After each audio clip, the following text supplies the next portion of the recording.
Hi Algebra 2, this is Unit 3, Lesson 7, and today we're going to be comparing two functions. So this first problem we have should be something that everybody's capable of doing. I want to graph each of these lines. So if you want to pause the video and try and do that on your own, that would be a great idea. I'm going to continue ahead.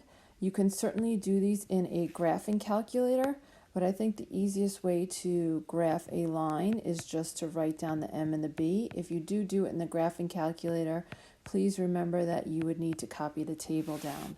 So the first one, f of x, my b is -4, so that's of course my starting point, and my slope is 1/2, so I'm going up 1 over 2, up 1 over 2, up 1 over 2.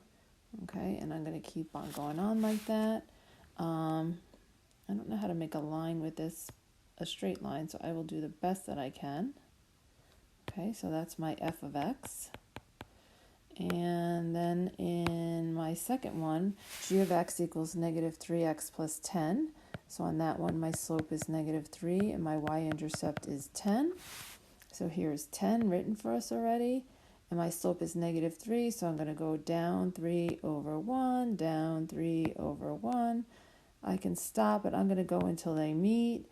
Down 3 over 1. There we go. And again, I'm going to draw a line. So if you guys have a straight edge, use a straight edge. It will look a lot nicer than how mine look. All right, and I want to know that point of intersection. So the point of intersection is right here at 4, -2. All right, so there are two functions that are graphed. And now I have a whole bunch of questions. Actually, that was the first question. So the functions f of x and g of x that we just graphed, for what value of x does f of x equal g of x? So that's the point of intersection, and that was 4, -2. But they actually asked for what value of x. So when x is 4, that is the answer. Or you can just do it like this, 4. Okay, for what value of x is f of x equal to -6? So let me scoot this up a little bit. So basically we're looking for a y value of -6 on the f line. Okay, looking for a y value of -6 on the f of x line. Then look to see what the x is. So I'm going to go to f of x, that's my red line. And I want a y value of -4. I'm sorry, y value of -6. Okay, here's -6, and then I'm going to scoot over right here. All right, so that is the point -4, -6. So that has a y value of -6. So my x value, because they're just asking me for the x value, my x value is -4. Next one, C, for what value of x is f of x greater than g of x? Remember, f of x, looking at the y's only. G of x, I'm looking at the y's. So I want to know, when are the y's of f of x greater than the y's of g of x? All right, so we're going to look on the graph. Greater than, when you're looking on a graph, you're looking for everything that's above.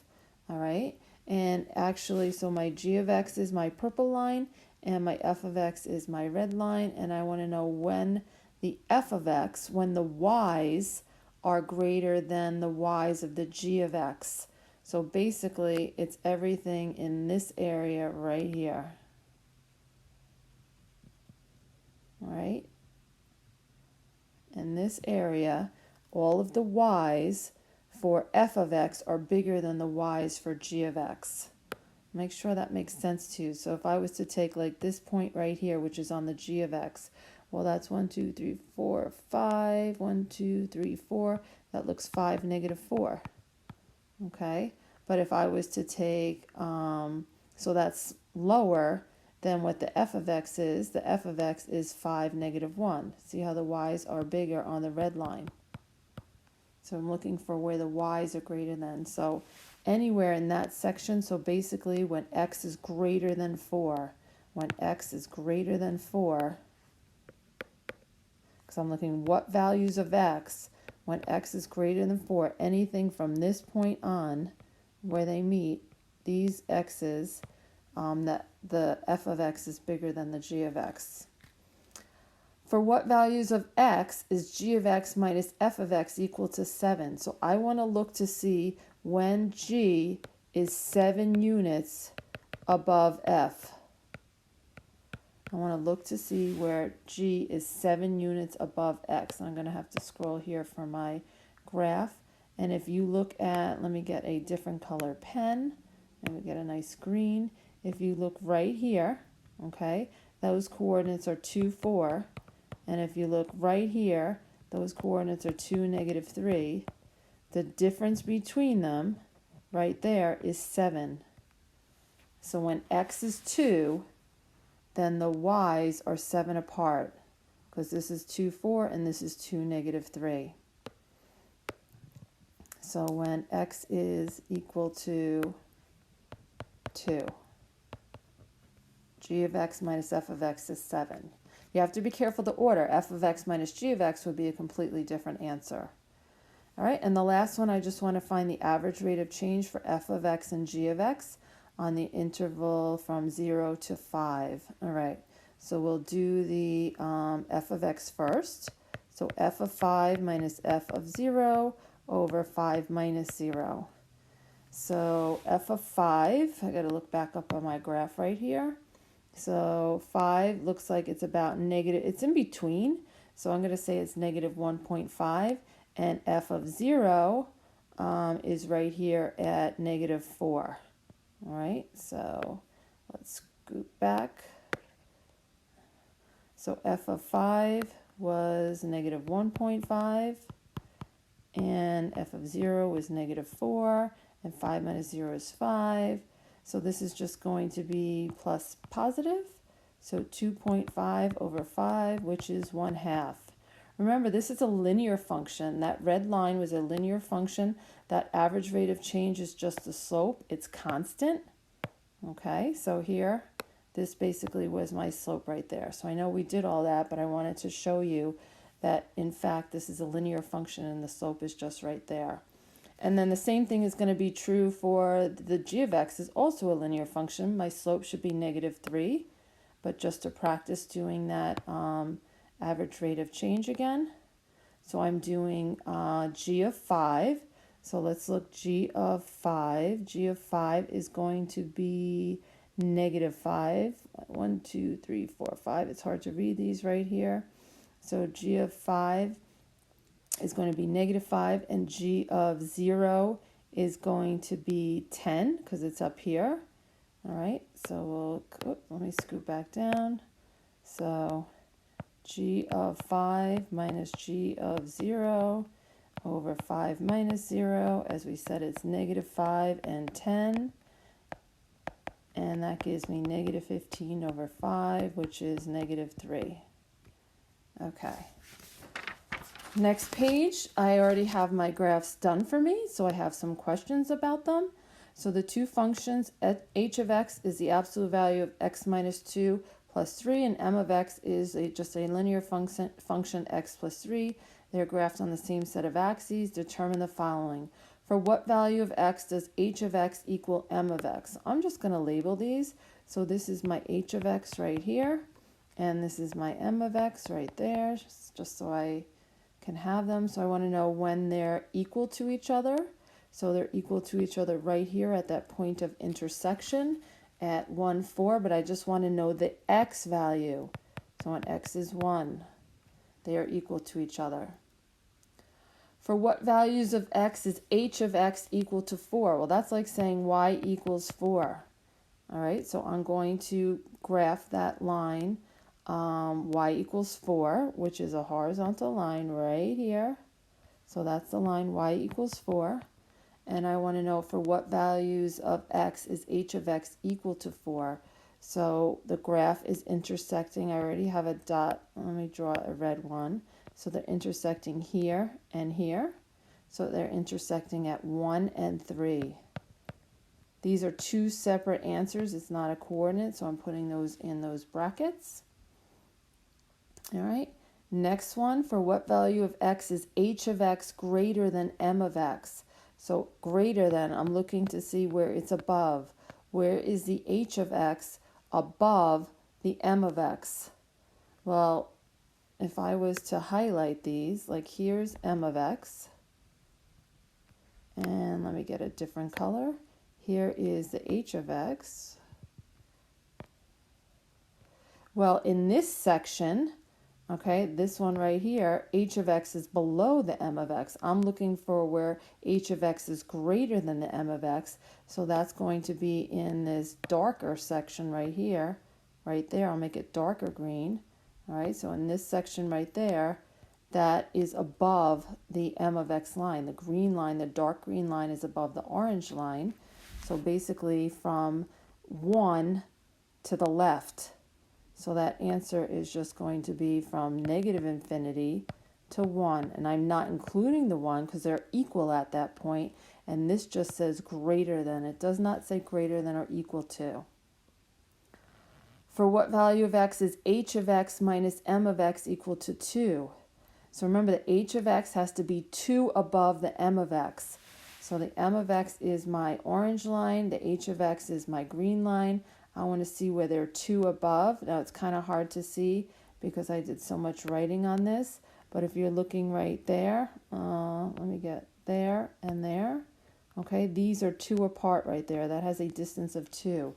And that lot, the h of x is 2 above the m of x. So at the point x equals 0. So again, I just want to know the value of x. And then the average rate of change. Well, the m of x is just a linear function. So the average rate of change for the m of x is 1. Let's look right here. Let me get the yellow.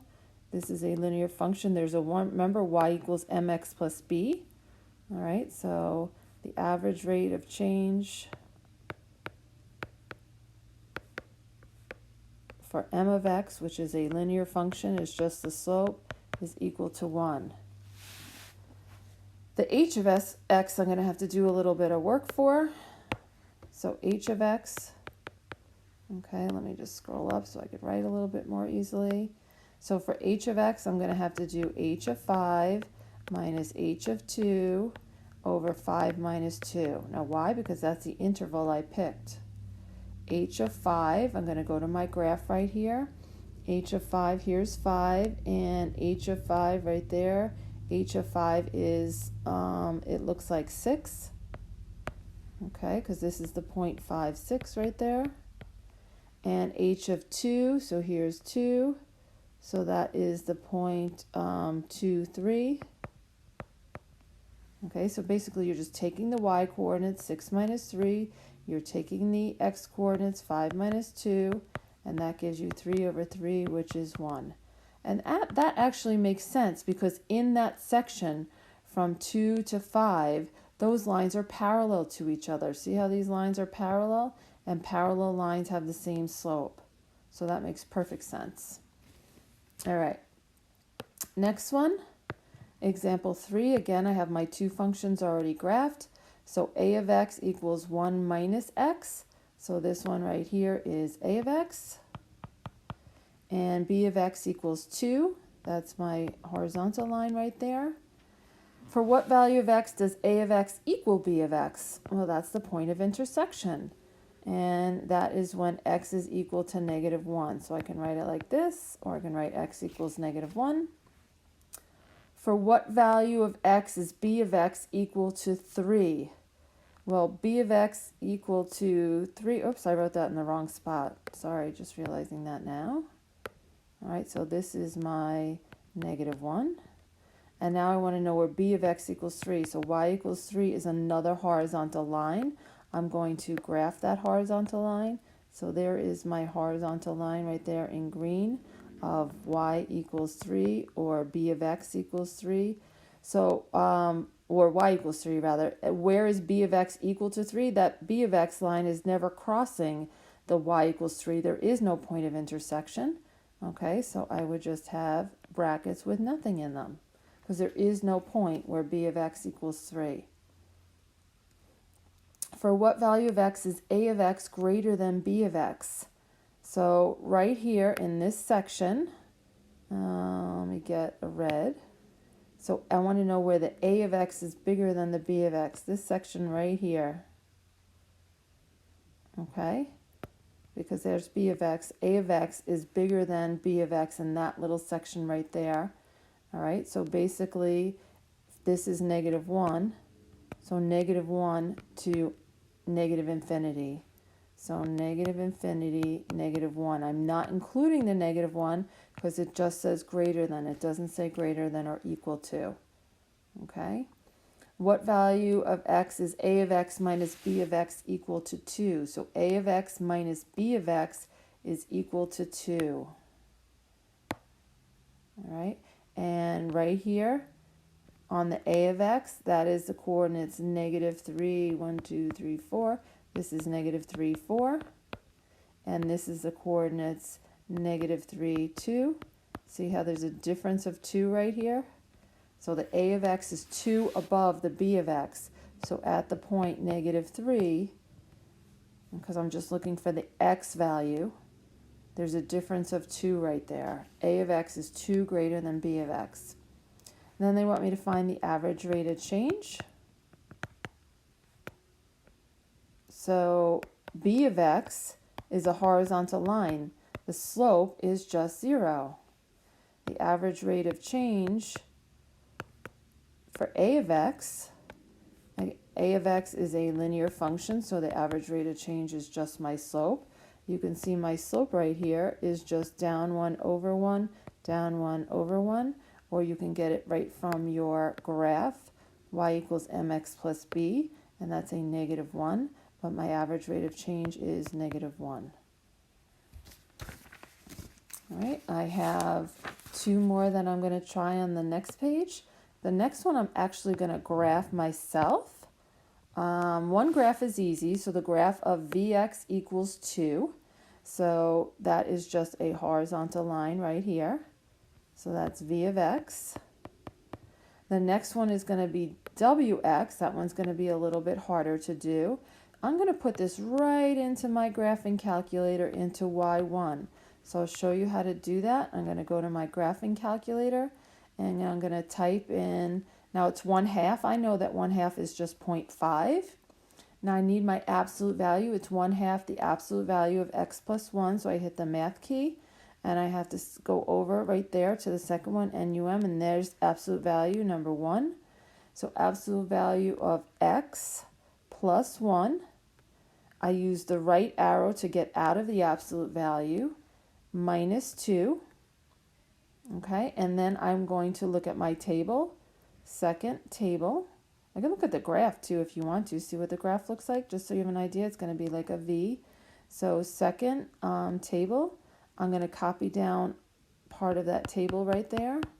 Okay, so I already have this copied on my, I copied from negative 4 to 6. I probably didn't have to do quite so many, but I did all those.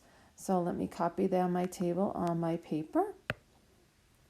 So, and I'll just do that right off to the side here, x, y, and then I'll try and, I'm going to plot them, and then I will answer the questions that I have. So negative 4 is negative 0.5, negative 3 is negative 1, negative 2 is negative 1.5, negative 1 is negative 2, 0 is negative 1.5, 1 is negative 1, 2 is negative 0.5, 3 is 0, okay, 4 is 0.5, that's probably enough right there. So that turning point you can see is right here.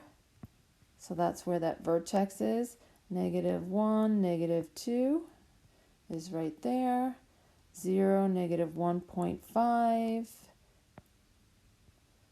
1, negative 1. 2 is negative 0.5. 3 is 0. 4 is 0.5. And then go in the opposite direction. Negative 2 is right here. Negative 3 is negative 1. Okay, so this is my graph. It obviously keeps going. And I probably should have drawn it a little bit more accurately. I might redo that. just so I can see exactly where it's intersecting. It's just going up by halves each time, okay? But this gives me a more accurate. And again, we're just going up by halves. There we go. So you're going to ask me some questions, and it'll be easier if this is more accurate. All right, so first question up. For what value of x does v of x equal wx? So v of x is the blue line, and wx is the red line. I want to know where they're equal, so they're equal here and here. And I would just want to know the x value. So at -9 and 7, and again, these are two separate solutions, so they're just in brackets. For what value of x is wx equal to 3? So wx equals 3. Actually, I probably want to do my graphing calculator for this. So let me go back to my graphing calculator, which is right here. And I'm looking for a y value of 3. So I'm looking in the y column, and I'm looking for 3. And let's keep going down. There we go, at 9. So I got 9, 3. And then let's go in the opposite direction. Again, I'm looking for 3. Oh, -11, 3. Okay, so my two solutions right there are -11. So I use the calculator, and I looked at the table. My two solutions were -11 and 9. For what values of x is v of x greater than wx? So basically, it's all in here. So v of x is above the red line. So the blue line is above the red line in this highlighted section that I just drew. So basically everywhere from -9 to 7. All right, I'm not using brackets because there's no equal sign. There's just a greater than sign. For what value of x is v of x minus w of x equal to 3? All right, so v of x minus wx. So I'm looking to see where it's 3 above, and that would be like right here. See how this is 3 above? This has a distance of 3, and then 3 above on, where else? Right here. That has a distance of 3. So what x values am I talking about? I'm talking about -3 and 1 are my x values, where v of x minus w of x equals 3. And the average rate of change. Well, v of x is nice and easy because it is just a horizontal line that has an average rate of change of 0. And wx, it's just going to be in this interval right here. So I'm doing w of 5 minus w of -5 over 5 minus -5. So w of 5, so 5 is 1, 2, 3, let me get a different color here. So 1, 2, 3, 4, 5. So it's going to be 5, 1. See how that's 5, 1. And then w of -5, 1, 2, 3, 4, 5, is actually 0. So that right there is -5, 0. Okay, so it's 1 minus 0 over 10, which is 1/10. And that is my average rate of change for w of x. And the last one, the graph below shows the temperature of a pottery kiln, T of M, while firing a piece of pottery after the kiln is preheated to 200 degrees on the same set of axes. So this is my T of M. On the same set of axes, they want me to graph P of M equals 200 M, then determine the following. All right, so that's going to be my P of M is 200 M. So this is just has a slope of 200 and a y-intercept of 0 because there is no line there. So I'm starting here, and a slope of 200. So I'm going up 200 over 1, up 200 over 1, up 200 over 1. See how these are going by 200s, the y's? So it's just going to be this line right here. Okay, and I can connect those. There we go. For what value of m does t of m equal p of m? So they're equal to each other right here. The x value, or the m value, okay, is going to just be 6. For what values of x is t of m equal to 1,000? So I want to know where t of m equals 1,000. And here's 1,000 right here. So I'm going to just go across right here and at 4. So that's the point 4 comma 1,000. All right, so at 4. For what value of x is t of m greater than p of m? So basically it's greater than in this whole section right here. And then it stops being greater than because the rest of that line is underneath the green line. So it's greater than from 0, which I'm including, to 6, but I am not including 6. If you wanted to write it like this, you certainly could write it like this also. Okay. For what value of x is t of m minus p of m equal to 400? So I'm looking for where there's a difference of 400 between them. And that looks like right about here. See how this is 200, 200, so that has a distance of 400. So when x is 1, you could write it like this, or you could just put it into brackets. And then that last one wants me to find the average rate of change for t of m and p of m. So p of m is the line that I did, so that's nice and easy. That one, I just already know the average rate of change is just my slope, and that is going to be 200. I don't need to really figure anything out. I can look at that graph. T of m, though, I'm going to need to do, so I'm doing the interval from 0 to 9, so I'm doing t of 9 minus t of 0 over 9 minus 0. So t of 9, where's my 9? T of 9 is equal to 1400. T of 0 is right here, is 200 over 9, so that is 1200 over 9, and that's 133.5. Done. All right.